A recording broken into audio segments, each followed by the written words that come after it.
as we set this up, as soon as I'd set up this table and I returned to the circle, but before we were doing the puja, there was this gathering of these craft that came in, and all of our detectors became very active, and we had this craft that literally materialized very quickly. It was there and then gone. But the people who saw it, it was unmistakable. And a lot of them were people who had never seen anything. And this was something 50 to 60 feet away from us.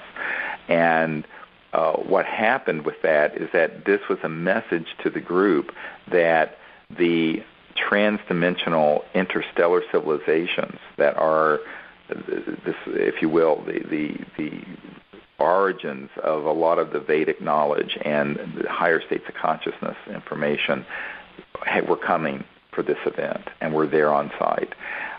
It was stunning, actually, one of the most stunning things I've ever seen in broad daylight at such close range.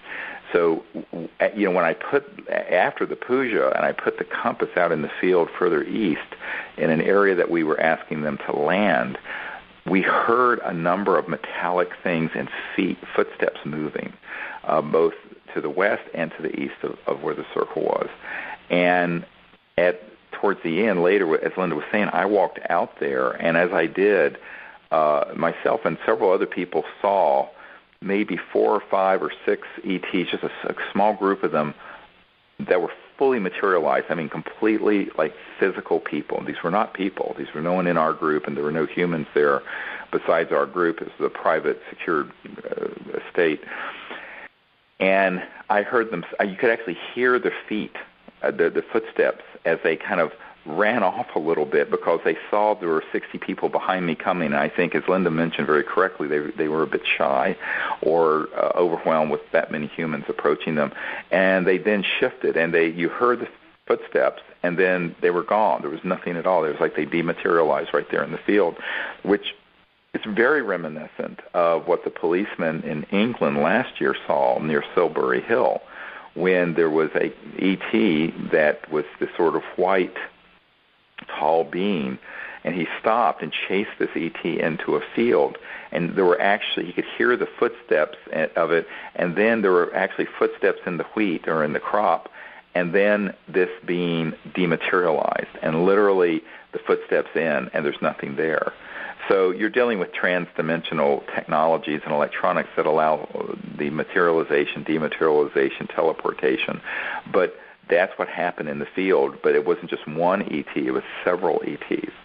And it was then that after we gathered around and we did a sort of standing meditation out there, that I was holding my compass. Now, the strange thing about this, the man who had the magnetometer and I have a real sort of mental connection, and he's a very tall, about my height, 6'4" man, and he was holding the magnetometer, and as I approached him with my compass, which, as we've described, had shifted 180 degrees from north to south off magnetic north. The north pole of the compass was facing due south. I approached him, and suddenly I noticed the compass and his magnetometer were beating, beep, beep, beep, beep, beep, beep, beep, beep. It was exactly like a heartbeat.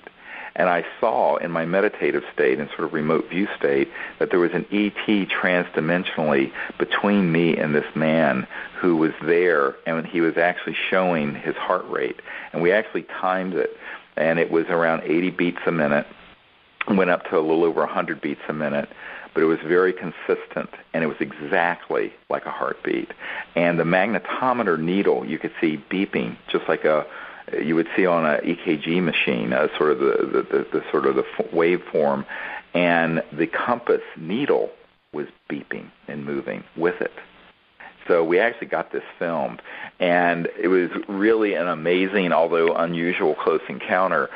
That apparently this was how they, as comfortable as they felt being fully materialized around such a large group of new people, because many of the people who were there had never been on an expedition out under the stars to see these things, and I think it was quite an initiation for some of the folks. People were in a state of just shock with some of these things that happened.